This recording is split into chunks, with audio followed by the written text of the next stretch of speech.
Okay. You know what? I have faith. I trust. This on record. Okay. Roll. Audio rolling. Hello. We're back to being awkward on camera. Hi. No, Nice to meet you. I'm Josiah. It's a straight lamb. Actually, like lamb. yeah. For my prep now, it's just like pure efficiency. I just want meat. Are you still taking pictures on your Olympus? Yeah, I mean, I think now it's just a. I don't want to say now it's a habit, because I think it's always been a habit. Okay. Like looking back and figuring out that when I was,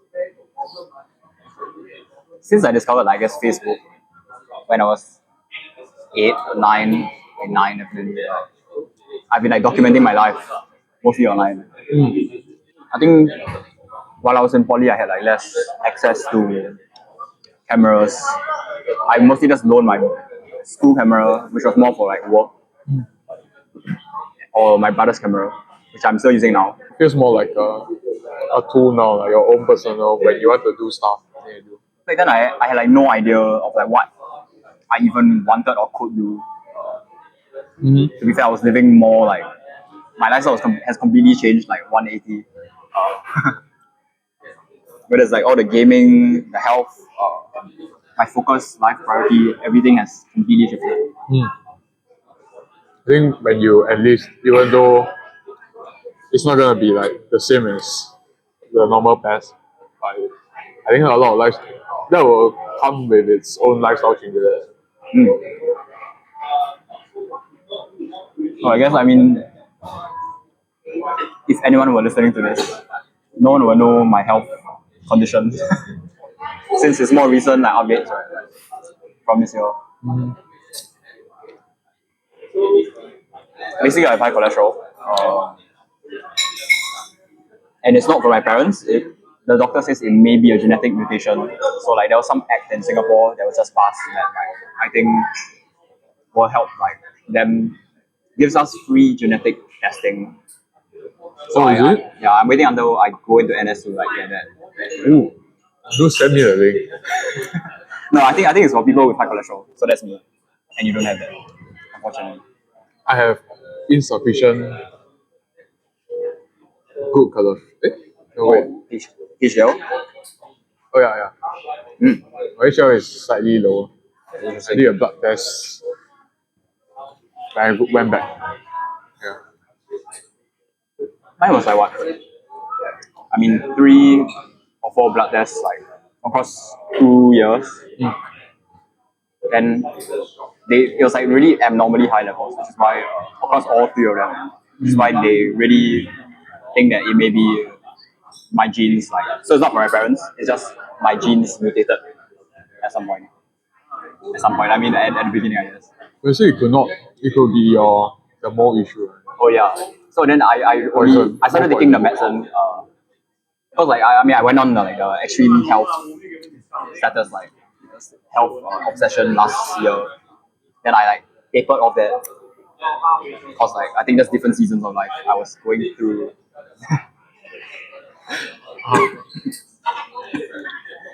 I'm going through stuff. I can tell. Going through a lot right now. I'm going through a lot. I was going through different stuff. And I think definitely a lot of old habits resurface, like binging, all that stuff.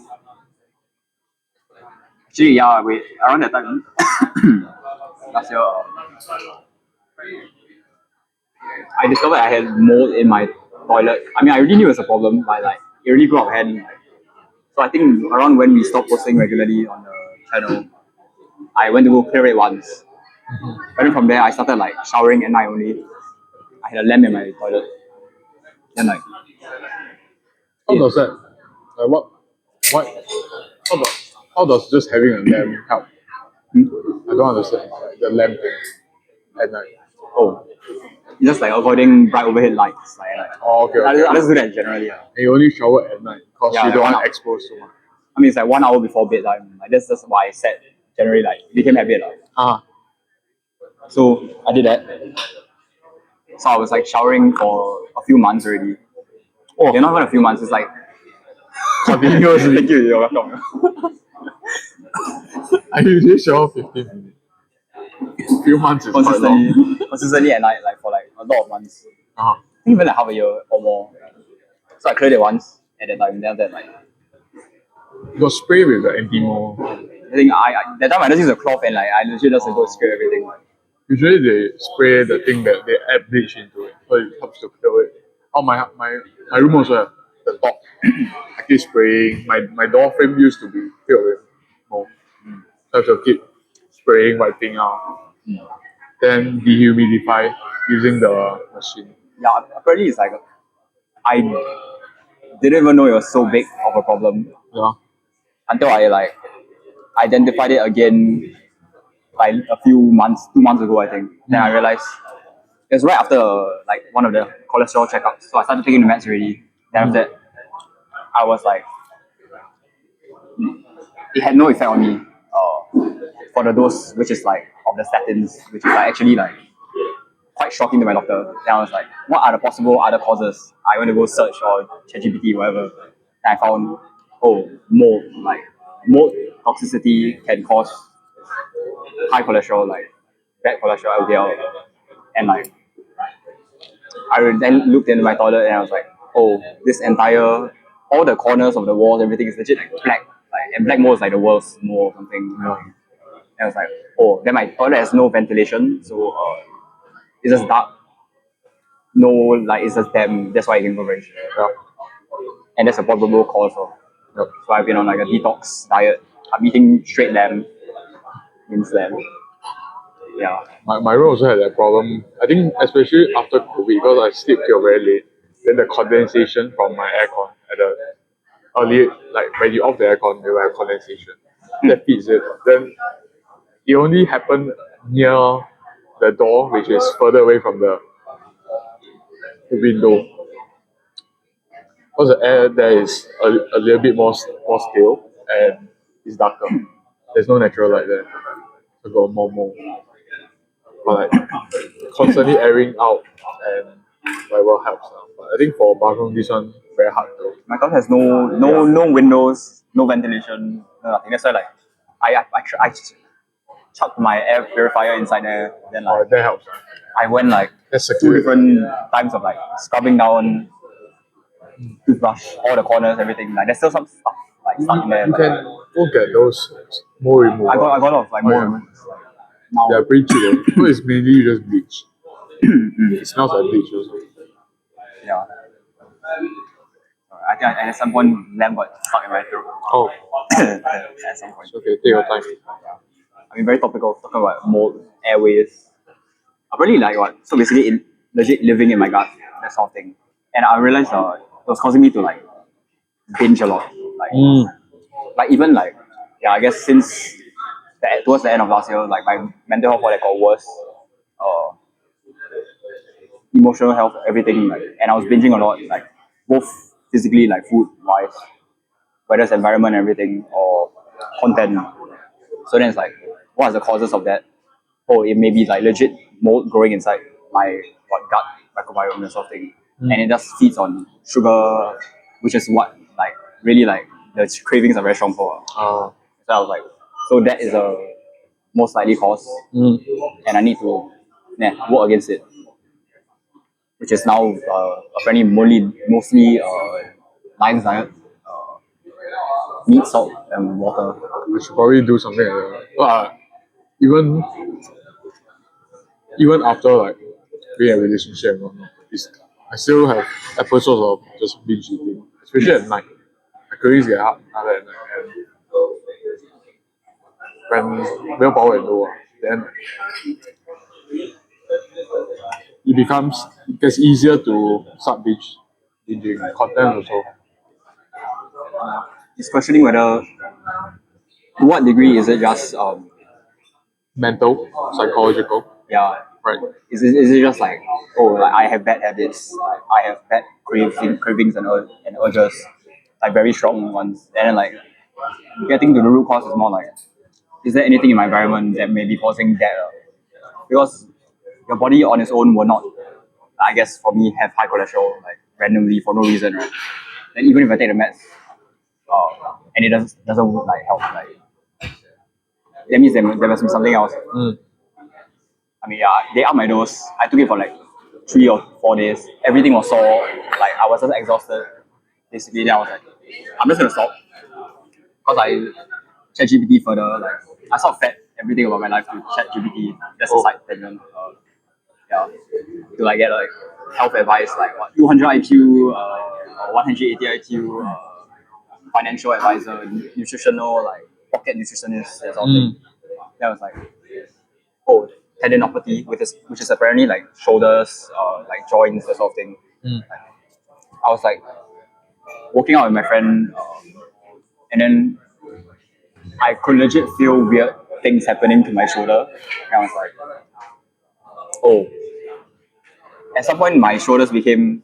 I don't think my posture was very good inherently, like in general. But like, it got a lot worse, and it got to the point where I felt like I injured something in my like right shoulder. Like which up till now, yeah, I stopped like working out my shoulders for very long already. Like rehab. I'm having like what collagen and vitamin C, like try more or less every day, like sort of combination. Then I like trying to Do more active day hangs. sleep only, like not sideways at all, like the sort of thing, like to avoid leaning. I realized all my posture stuff also like, in my bed, everything. Like you have no idea like what sort of things you do, right? So shoulder stability. Yeah. Mine was very bad back then. Cause I injured before. I also never strengthened properly the interior thing. So I've been doing like dead hangs. Yeah, active dead hangs help with shoulder stability. And I've been my warm up is always just 4 kg dumbbell and just do this kind of rotation External rotator cuff. to warm it up. Then so far I haven't been have. Oh, recently my pace score it did go out of pace again. But it happens a lot less now. Last time whenever I play any sport or do any activity, my shoulder will have very big issue. Yeah. I mean, I think maybe there's like inflammation from the binging also, which definitely didn't help. I think like stuff like that can and will add up, especially I think with my cholesterol meds. And like going overseas twice. I mean, like eating, like I kept like because obviously on the carnivore or like whatever sort of diets, like very meat heavy, egg heavy, then it's like people will like talk about cholesterol, that sort of thing. But then I did cut that out for like 2 months, or like even like I've been having a way more balanced diet, like including all the carbs, vegetables, that sort of thing, already for quite a long time. And then it just didn't get better over 2 years. So I tried a bunch of different things. So it's stopping my intervention, realizing the mold thing, then like cutting down on that ruthlessly, which is like I think it's only now gotten slightly better. Like after taking like there's this thing called bentonite clay, you just legit mix it in water. It's like legit clay. Then like I have been taking it every other day. It like something about ions. I don't know. Like it absorbs like the negative whatever ions. Then like it legit meant to clear out your mold. So I've been doing that. It's been not bad, honestly. I can feel like a difference. You can update your LinkedIn profile. I'm a clay eater. I eat clay. I eat clay. I eat dream. Wait, as long as it helps. I mean, hopefully I will just have a blood test before I go in again. And because I mean, once I go in, I will have to eat their food there, which is like, considering I do care a bit, not a bit, to a certain degree about like the quality of what I eat. Then I've already accepted that I will have to eat whatever they give me. Yeah. But I can make choices, like the best possible choices. Yeah, BMT. I think mine will be different now. Oh yeah. Yours are very different. Mine is PES E9 once. Because of my cholesterol, which is like, did I want it? No, I was willing to go and do combat. But like, this is what I was given, so I don't mind. Whether I stay or stay in, like, I think it's a blessing in disguise. I think so.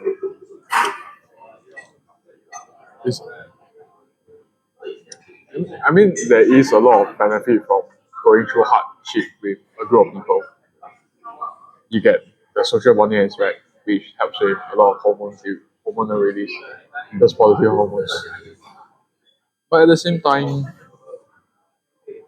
you're trading that for some part of doing what you want to do. Yeah, serving at your highest your potential. Which just now I talk about potential. Hey, wait, I want to ask you about your girlfriend. So you have a girlfriend now? Yeah.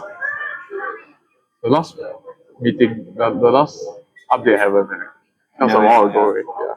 Yeah. We just talked here in like December, which is now it's been like a year, half a year already. Uh-huh.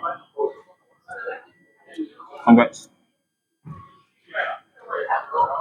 When is she coming on as a guest again? I got lucky. Yeah. I met her in the first day of class. Recently, the teacher, I sat at a separate table alone. The teacher says shift in and sit with others. So before I came in, she came in and she also sat at the same table as me and moved to that table. Then after I come in, I got moved to the table and I sit beside her. The first thing I said to her was, is this your first class? Your first lesson? Oh, I'm going to find out whether my group mates were the same as me. Like, this is the first ever class in their uni, like their first class. Then yeah, from there we established like, oh, same. Then I find her quite attractive, and also there's another girl in the group. Then I created a group chat and added both of them to like as a like study group. I never had any expectation of finding a girlfriend back then. For me, it's just like I want to change up the style of. I want to find a style of studying that suits me, which I realize every time. I always like to talk to people, and that's how I learn the most. I ask people stuff, I teach people stuff. Social learner. Yeah, Protege. it's the emotions of. Yeah. Like when you have a narrative, when you talk to people, you remember it better. I never like to like just hard memorize stuff. Yeah, and even my exams do stuff that I remember. It's right before exam. I go around and like looking at other people discussing their notes. Yeah, so I try to implement it into my uni life. You join your course. What specific course or like? Is that psychology? Part-time degree, right? It's called BSc Psychology. So it's just a degree in psychology. It's in a part-time format, but the modules are shared with the full-time. So it's all full. Full cycle. Full. You still get a full. You don't get a discounted grade or whatever. Yeah. You only learn about the first 50% rate. Yeah. You only learn hypothetical. Lemurs, they cut out for the yeah. Hippopotamus. The hippopotamus. Then I think it's pretty good because part-time allows the flexibility. There's more night classes. How long and has you it been can already? I remember we met before you went in January, mid-Jan. January. So it's been 7 months. But the first semester ended like 3 months ago. I've been having holidays since. Yeah. Been job hunting recently.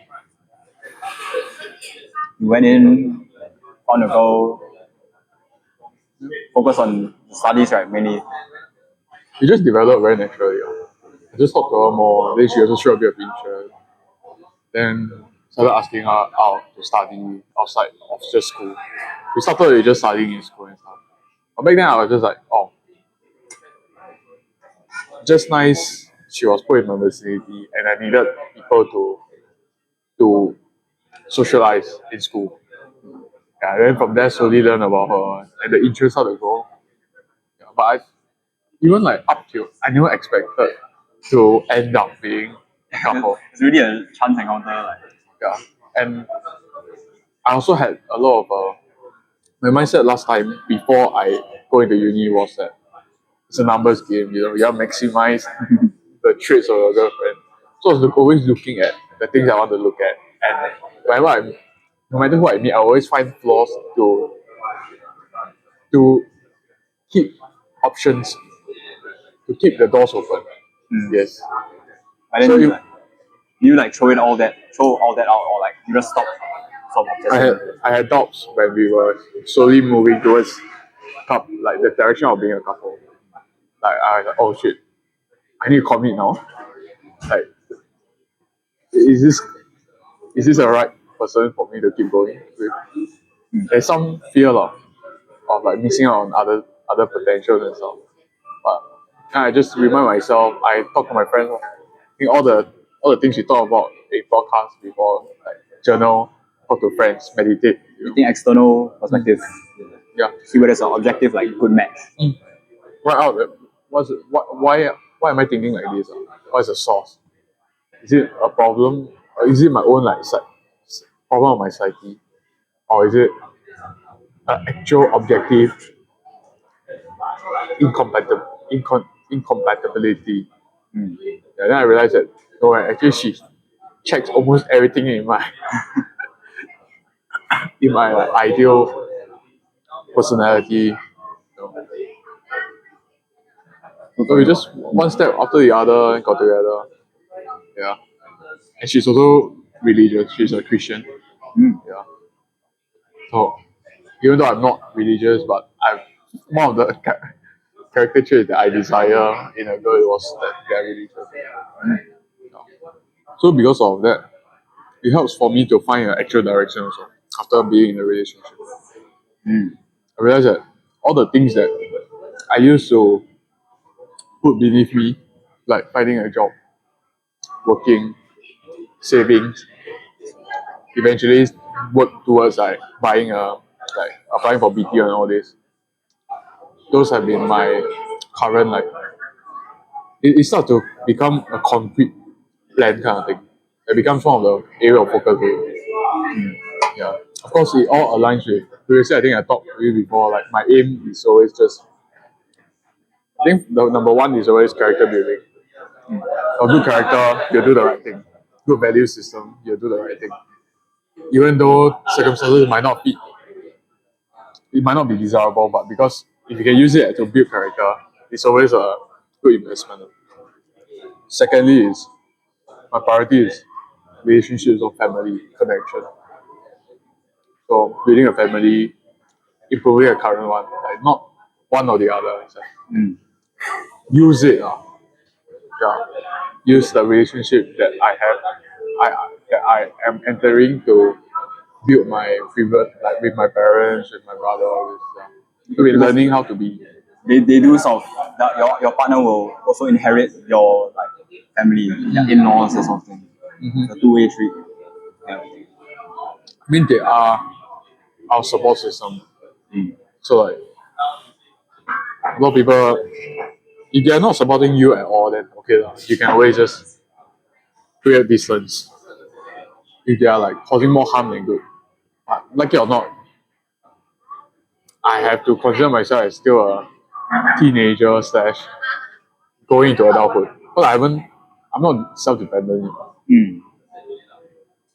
I mean, yeah, that is like one of the main, I guess, rites of passage for a guy, like self-sufficiency, financial self-sufficiency, that sort of thing. It's like if the only reason why you are surviving and eating and having a roof over your head right now is that you are somebody's son, then you better be a good son. You don't even have gratitude, Yeah. not be entitled. You better make sure that you are the best son that you can be. Might not be perfect. I think Christian value is that we are all not perfect. But aim towards it. And that just means that I still like to skip out on household chores or whatever. I try my best to just be more understanding and try my best and have more conversations with them, like intentional topics. And I try everything. Like, I will go on walks with my mom for like yesterday we just went to walk for like an hour, 20 minutes. And we talk about like and I try to break down different concepts and like psychology stuff to her and explain like our own potential shortcomings due to our past and stuff. It's quite an interesting, insightful thing. Yeah. There is the thing about as you almost people as you age, like after age 20, the time that you spend with your parents like drops dramatically, like to the point where you spend like I think 80% of the time like within the first decade. Your time with your parents within your first 20 years or something. I think one of the reasons why is we never intentionally make it meaningful. So time with parents, we equate it in our mind to not as rewarding. So kind of like a waste of time. But it's not quality, Both of you are not present. It's just doing, like, the typical parent and child just go out and eat and use phone and stuff. You make it intentional, then you will get the benefit. Then naturally you want to keep it, or at least the quality will be good. You don't really cherish it. You hold higher leverage, even though the time quantity might lower. So that's what I've been trying to do. And show more compassion, self-compassion and compassion towards them. Sometimes they make mistake, but they are working, they are tired, they have their own childhood traumas. They are humans too, just like each and every one of us. They have Yep. the same needs, same complexity of life. So it's a balancing act for me to like shine a light at the potential deficiencies that could be an issue long term, but not forcing them to change or anything, like accepting that it's fine, you have all this, I also have all this to work on.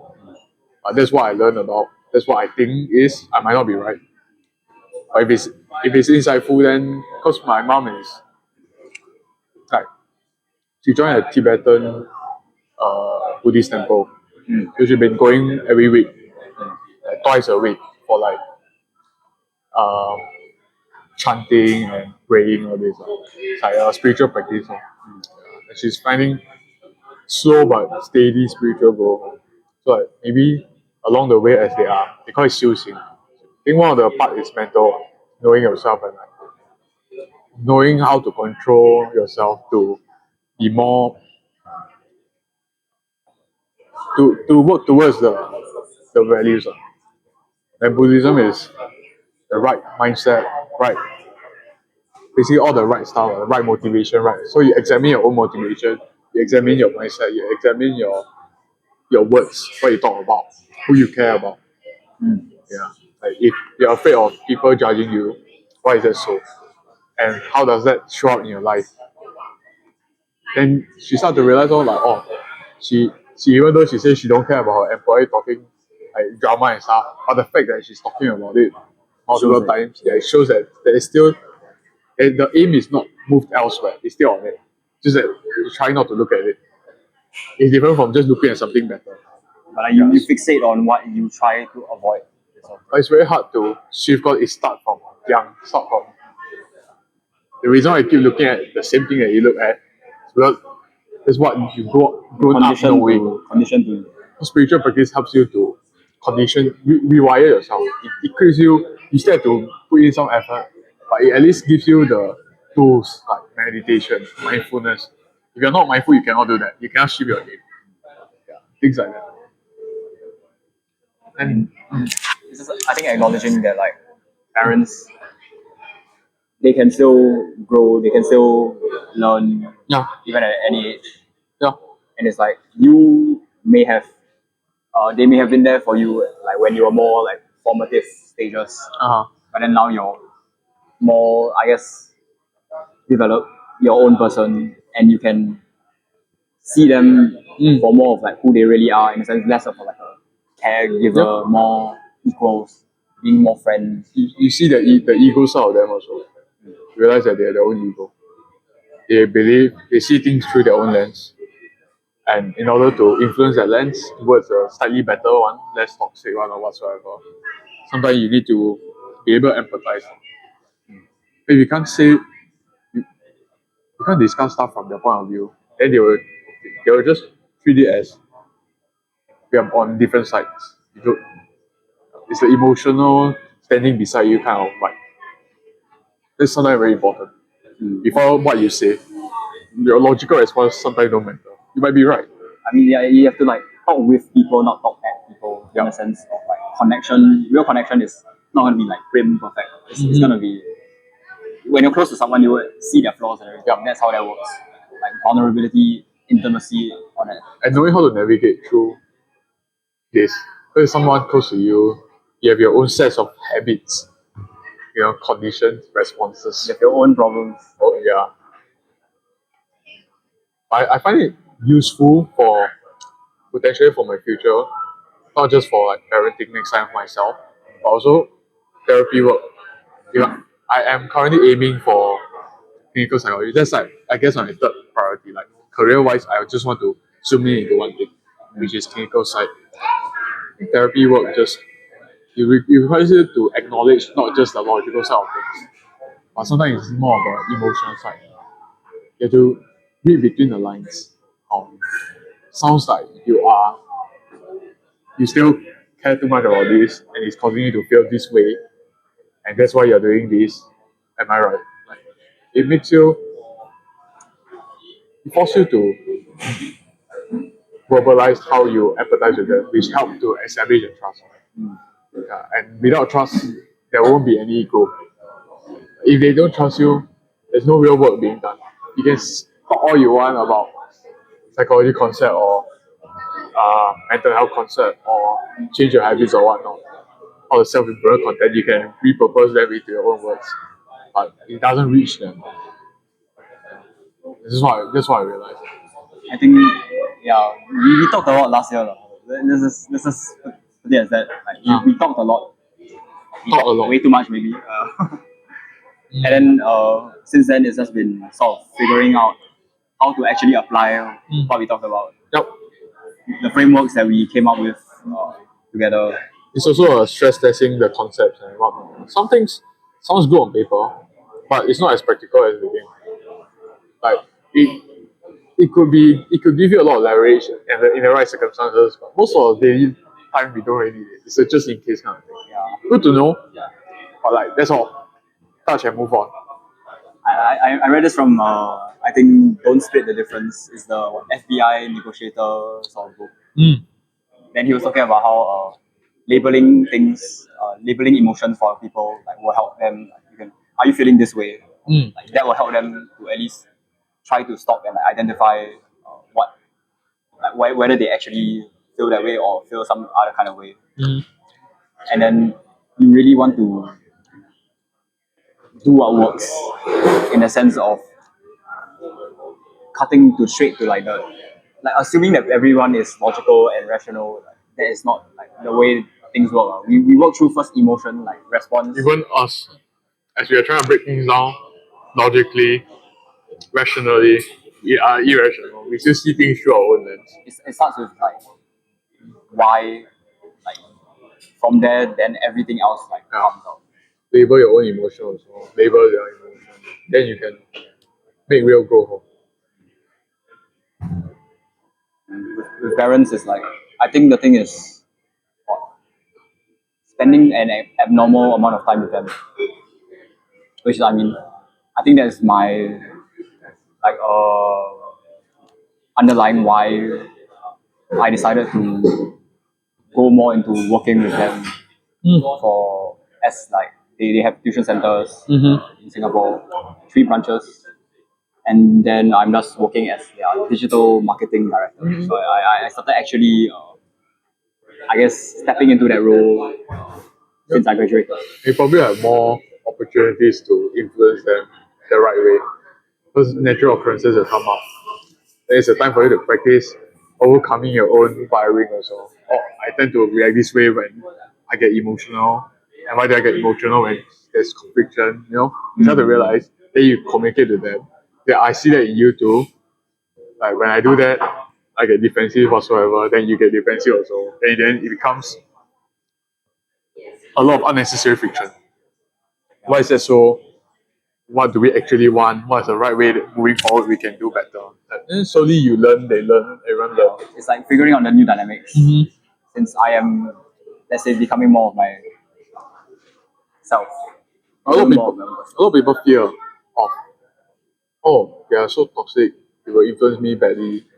But actually, the only way is to like have courage and step into a role and you're close to them and you will have friction, but use them. Trust yourself enough to be mindful enough and keep trying to do better. Then that is where your relationship will repair, both of you will grow together. And we are all kids in some way or the other now. So it's just how we use our adult mind to, like just now we talk about the child psyche and adult psyche. How we use our current brain, the more developed brain, to fix some of the things that our child brain has came that there's the experience that might not be favorable to shape into those kind of personality that doesn't serve us, make us more anxious, make us less sociable, all this. I think just now I talk about priorities. First is character building. Second is family. Building building your connections up and real connections, my friends, my family. Third is I think career life. What you do. I decided to not business, content, or it can be a side hobby. It can be something I'm interested in when I'm interested in. But I think the main focus needs to be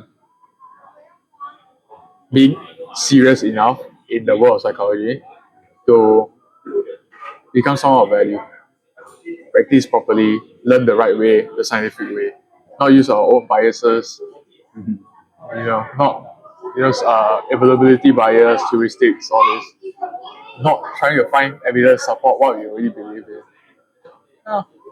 Scientific method, do research, statistics, the whole picture, not just the fun talking about psychology concept kind of thing. It's more of the whole picture, so it can better serve humanity moving forward. And hopefully get paid decently for it. But that one no guarantee, especially in the world of clinical psychology, you don't earn a lot. Unless you're organizational psychologist. Like if you work in a corporate environment, then you can earn more. Because that's where money flows. You work through clinical psychology and you do like therapy, client work.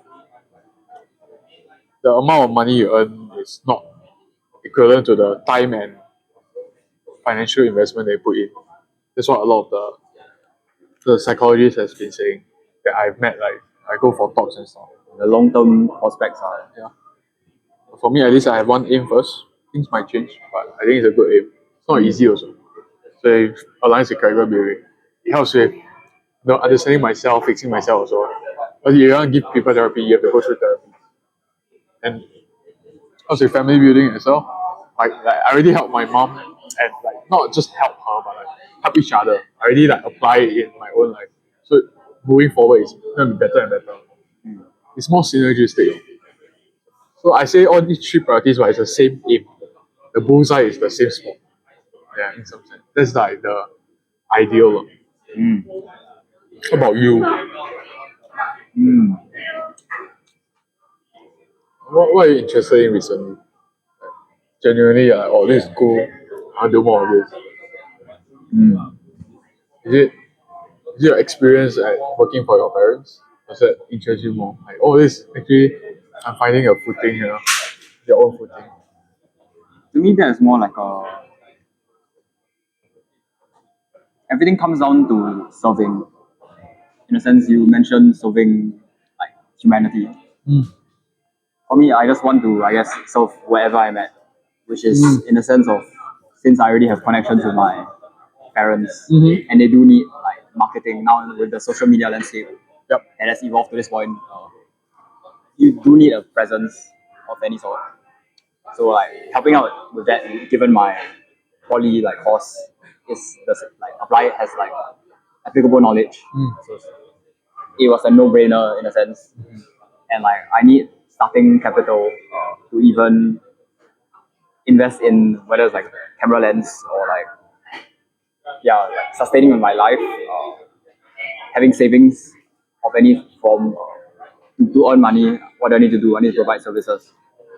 It's I did a lot of work, I guess, trying to identify okay, what are my skill sets that I actually have developed. Given, I think the entirety of last year for me was pure experience in the sense of starting the podcast, launching. That was me launching myself in a sense like outwards as like a professional working to the world, any capacity. Then it was trialing that while doing my intern, which is funny 5 months. Uh, yeah, and then after that, figuring out I really like. Where's my camera? My camera is gone. I got this little like Olympus camera. Then I started shooting photos, and then I didn't stop shooting photos. I got like by the end of the year, from August to the end of the year, I did 10,000 photos. August to end of the year. Or September. 4 months. Yeah, 4 months. Within a third of the year, I shot 10,000 photos. Wow. And then it just sort of 10,000. didn't stop. 10,000 is a lot. It's Usually you go out with friends, you at most take about 10 pictures. 10,000 is I think of everything, and that was on the camera 1,000 only. times of it. Then it continued to this year. I started taking more. I guess I did more events of coverage. I did a few graduation photo shoots for my friend since I did have the camera, and then I was just free and able. So Oh, that sounds fun. yeah, I did like 2 of them for friends. I hope they like the photos that they got. No, that was just like a gateway into like, oh, if I were to do this freelance, what would it be like? Do I enjoy sort of the process of taking photos and like culling them, like looking through at like the 500 photos I take at a time, and then like choosing the better ones? It's like, And it's do not I like just, the workflow? Am I okay with it? it is the entire picture of being a photographer. It's not just the technical side. It's about the process. Whether you enjoy, you still have to work with people. Yeah. And how you satisfy those people, how you listen to their needs, and in a moment be creative.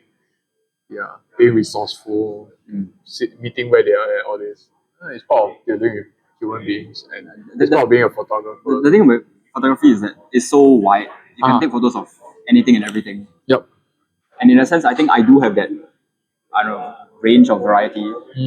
In that I take photos of everything. Like I can and I will and I did. But at the root of what I like to like make my main sort of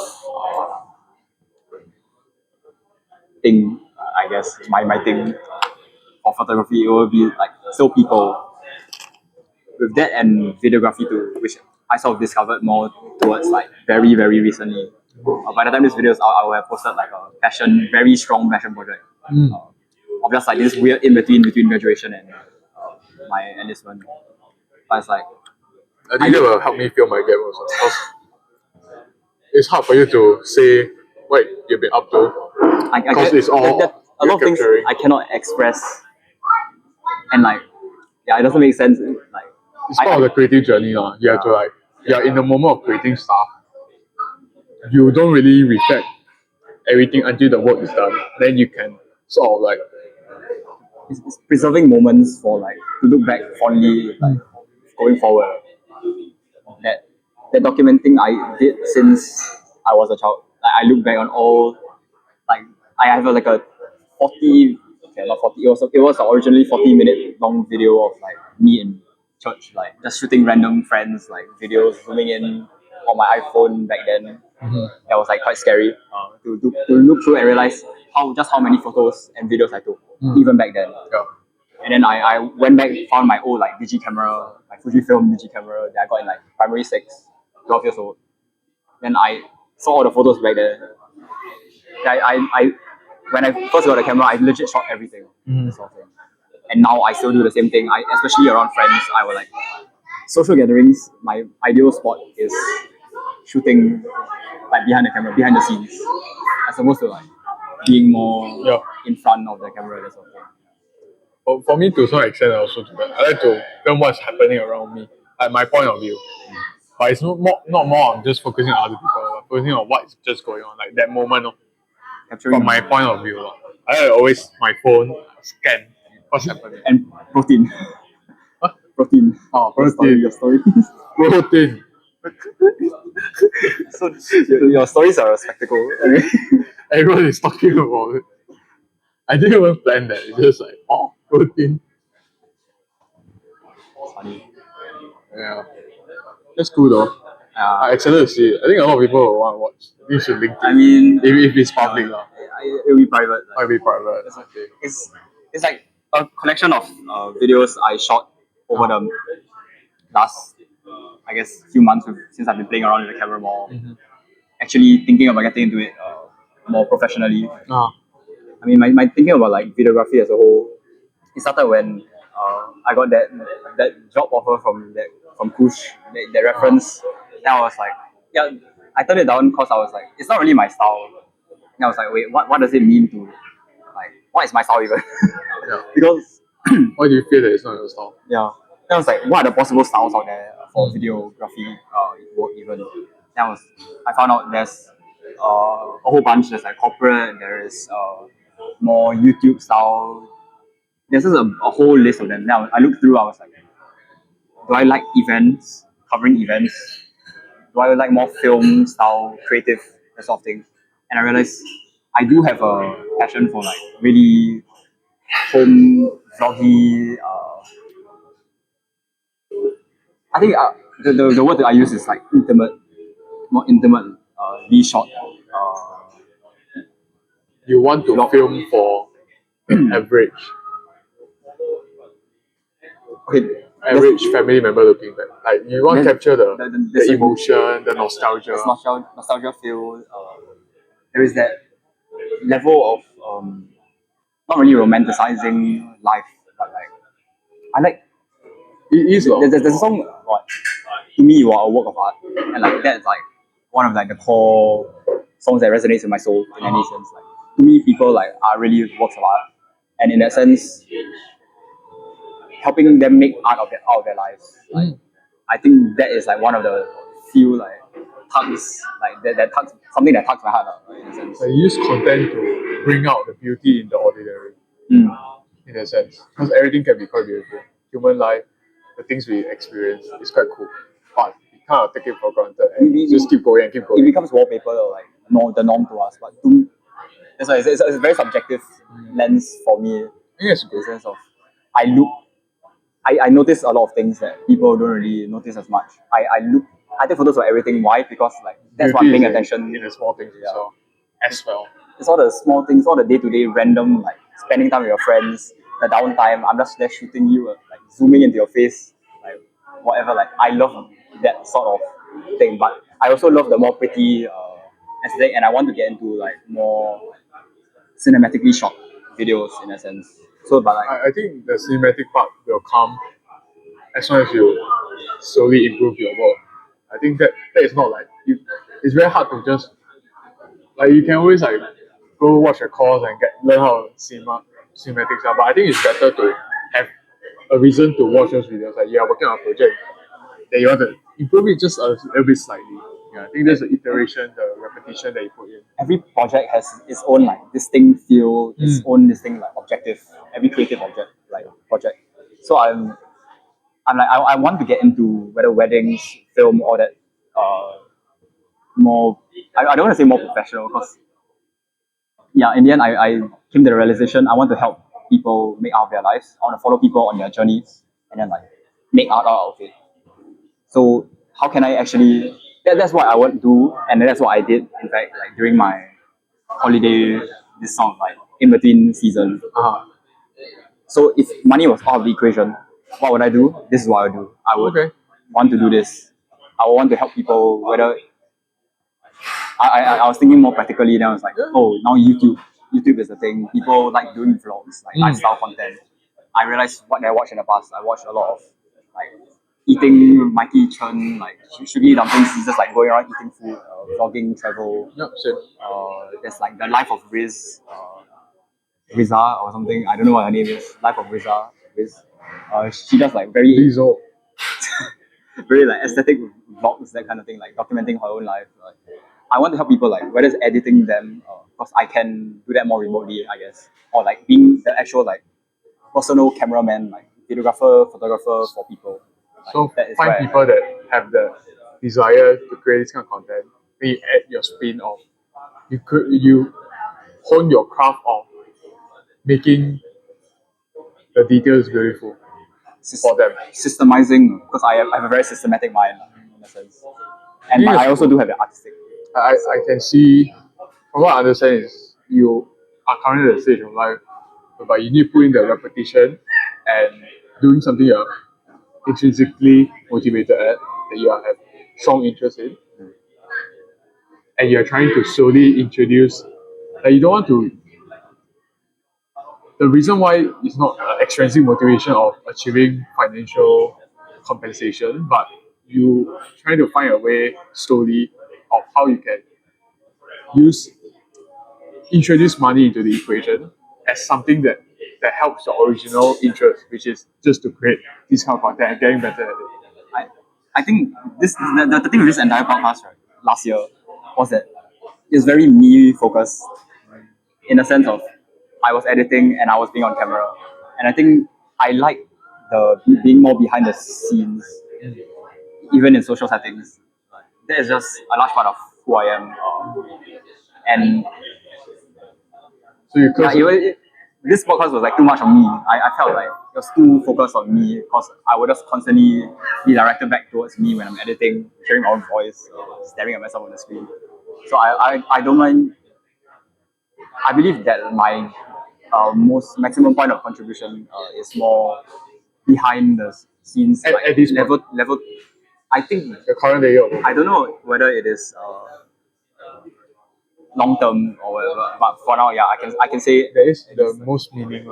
I don't you mind have being the most meaning in that I way. prefer being like a number two as opposed to being like a number one, like a Charlie Munger to a Maybe Warren don't- Buffett or whatever. Like, Maybe don't frame it as that way. Maybe just frame it as it's different. Yeah, manning and, okay, one but of department. It's a I don't like department being, head. if I don't like being in the limelight, that sort of thing, like, then it's like I cannot really. But you're not number two though. Being in the limelight doesn't mean it's the number one. It takes a team to create something. Being in the limelight just means they are the talent, they are the voice, they are the what people see. But it's as important for the viewer to taste what is being filmed and how has it been edited. So it's not I'd rather be more the career than like the person, like the main talent. I guess I'm looking for the talents that who really want it because I want to help people, in a sense, achieve their dreams. And if their dreams just so happen to align with this, Yeah. like what I'm able to help them, whether we can work together or like I help them work on it, that sort of thing. Then it's like in my brain, it's like a no-brainer. My brain is like a no-brainer. Yeah. Okay, so have you watched this video by a Singaporean new YouTuber? I think he's a Christian also. Okay. He filmed himself walking from Singapore to KL. I have not. No, I think you can go watch. It's quite cool. But he has an editor, already, and the editor was from my secondary school. I know him, which is quite cool. And they kind of like work at it together, help him film, help him edit and stuff. It's quite a cool concept as well.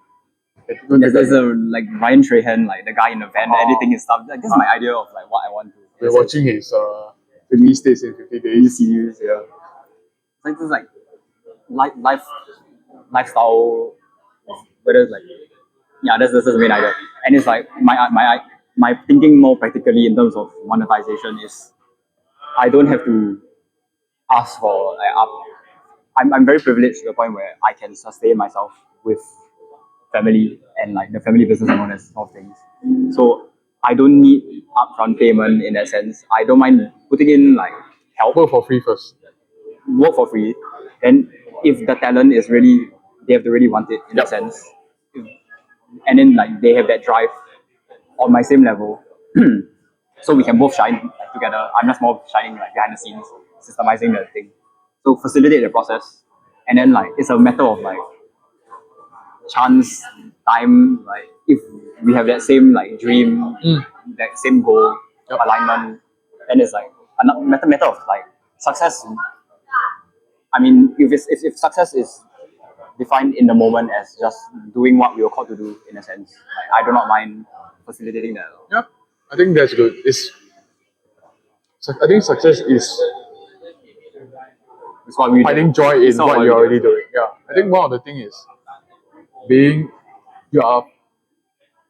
I think I'm also working. I'm also willing to open myself to work for free in the psychology world, so that I don't have that opportunity. I'm not actively finding that because I do want to have more of the financial stability first. Like I don't have an income yet and all this, but there are chances that it's opening. And how I look at it, I think to put it in your view, your frame is that you don't mind just working on a product without working on branding the product. Because you need to work on both in order to earn money from something. Your product is making your creative vision come to life. and you need to brand that by having, let's say, past project portfolios, making a portfolio presentable. Then you can charge money. It's not gonna go anywhere. I realized when I was working on my own portfolio, I was like, what work can I actually show? That what I want to show. And if you work on both at once, which is what we did for podcast, you're gonna burn out. Because usually you're interested in the product. The branding part is more like, oh, how do I make this a business to sustain? And sometimes you might just need to wait and just focus on the product first. I think that's what I'm trying to do. Right? Just focus on providing service, interacting with more of the professionals, seeing how the world goes. Then when you reach a certain place, then I can on interview I can brand myself. Actually, and you do those through reflection, through reviewing your work. For me, it's like through introspection. What did I learn? How does this? Let's say if I go volunteer at a elderly's home, what do I learn that can help me next time? Present it to an interviewer that interviewed me for master's application for clinical side. Those are like the process, the product. And when the product is there substantial already, then you can start branding. If you work on both, it's very difficult. It's having the heart behind like what you're doing right first before you try to do the like appearance. Like you focus more on the internal first before the like really external, in a sense. It's more flowy that way. When you're already at the stage whereby you really enjoy what you do and you have the skills to be creative, the mastery process, like you learn how to, you see different project got different style, then you start to pick up more tools, and the creative process then can blossom.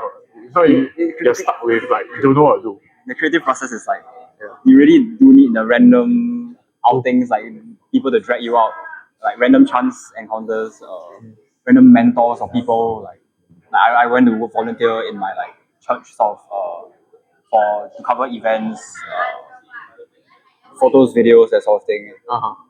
And like that helped me figure out things that are not my style, but like more corporate. Even helping my parents with the center videos, like more corporate, but like it is what pays the bills, maybe. But I'm able to serve in that aspect, which I do not mind.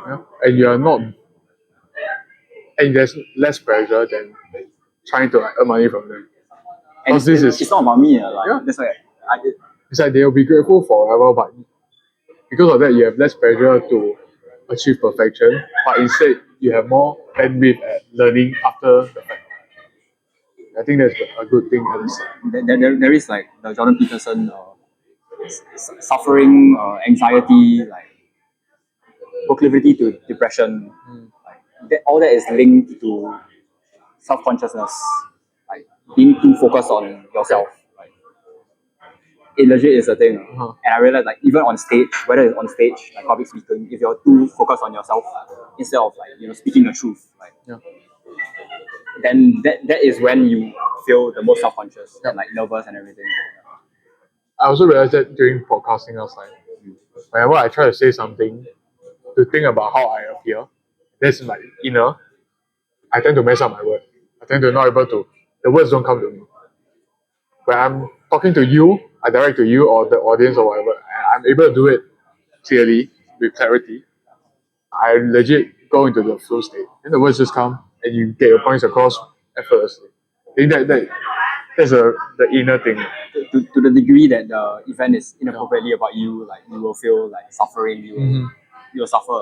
And the opposite of being too anxious and depressed is that you are able to achieve that state whereby time passed a lot, but you look back and a lot has happened. We all want that because you achieve flow state means time flies fast because you enjoy it. You are in a moment. But when you look back, I've achieved so much. I think that's what people achieve instead of being anxious and constantly, why is time passing so slow? What's happening? Or like, can this end faster? Like, we all have that like anxious state. We want that meaning, that purpose, that living life with no regrets. Like no matter what, you're gonna have regrets, but it's like choosing your regrets. Yeah, I agree. When you're in the flow state, it's very hard to. You don't really look back and have regrets because that is like the peak of, I don't know, human experience or whatever. Yeah. But I'm also What not the meaning is. saying that I use the word flow state, but flow state becomes like, oh, how to enter a flow state. Like it becomes those kind of productivity thing.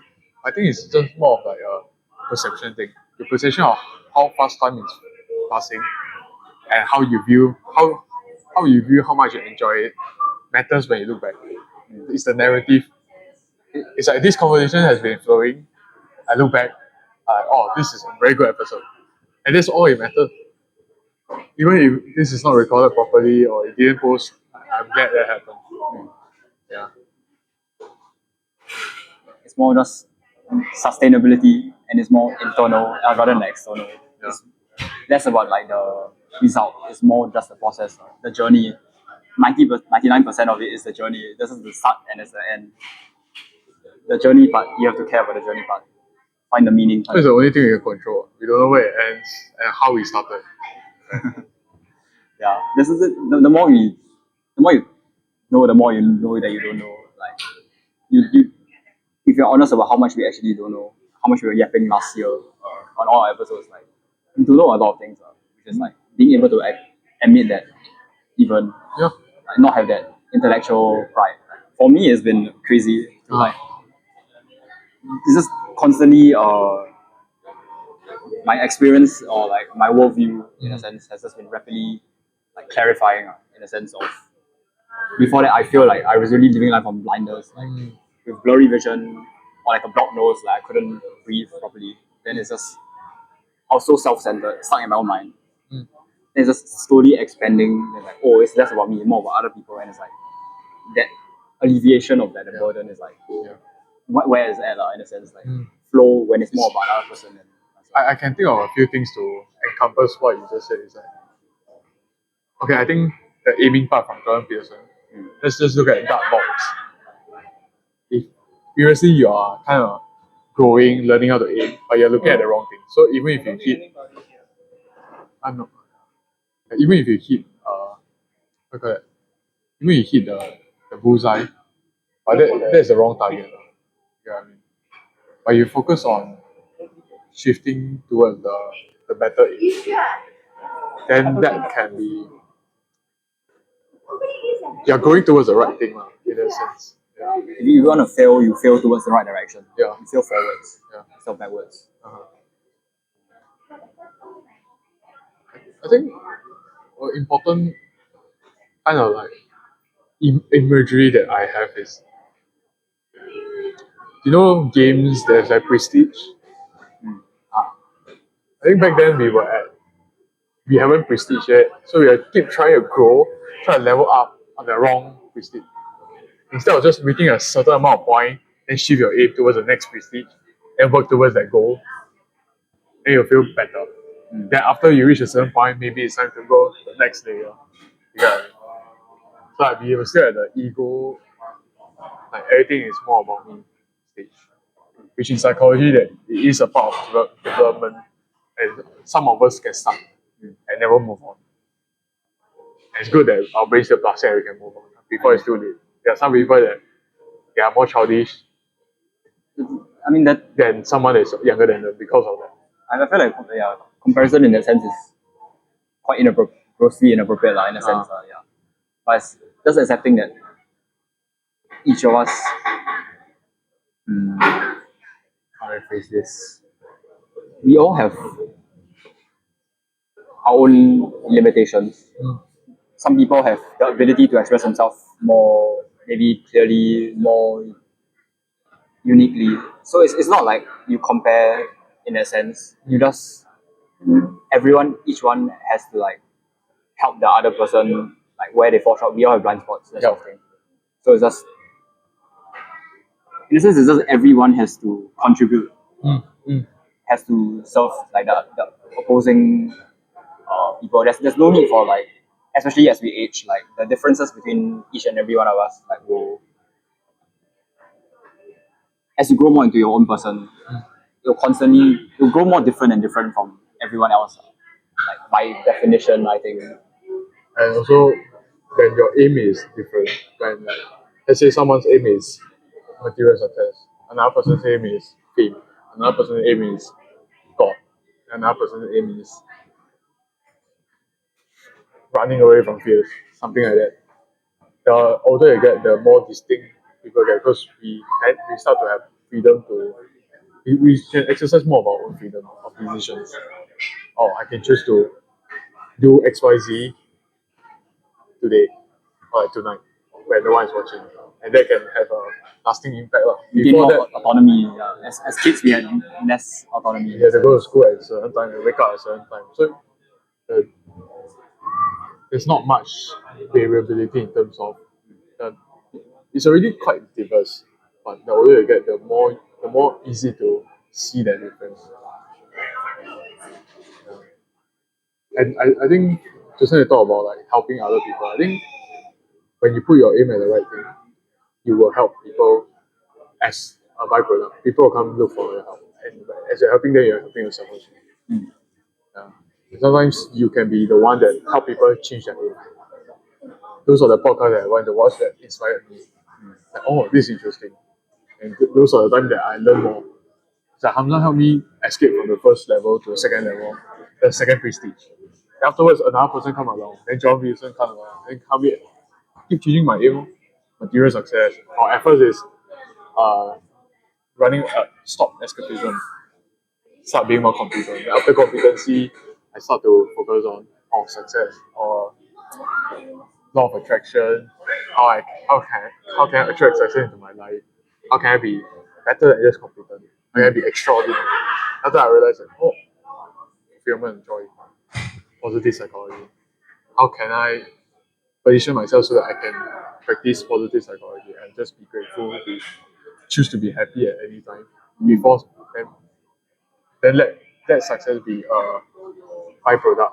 If it comes, if it doesn't, how do I if it doesn't you also won't think about it because you're choosing to be happy. You are not lacking in it.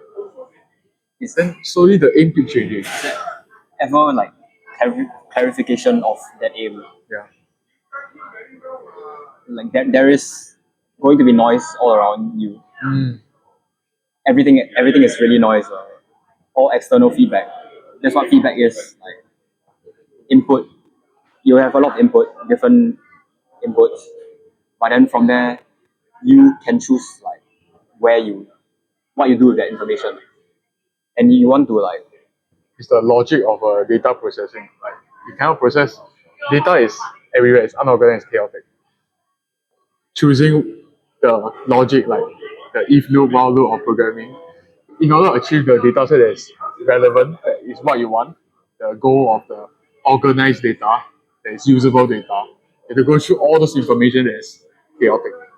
But you have to apply it through your own frame, your own perception, your own belief system, your own habits, all this. All these are the one that separates perception and just stimulus.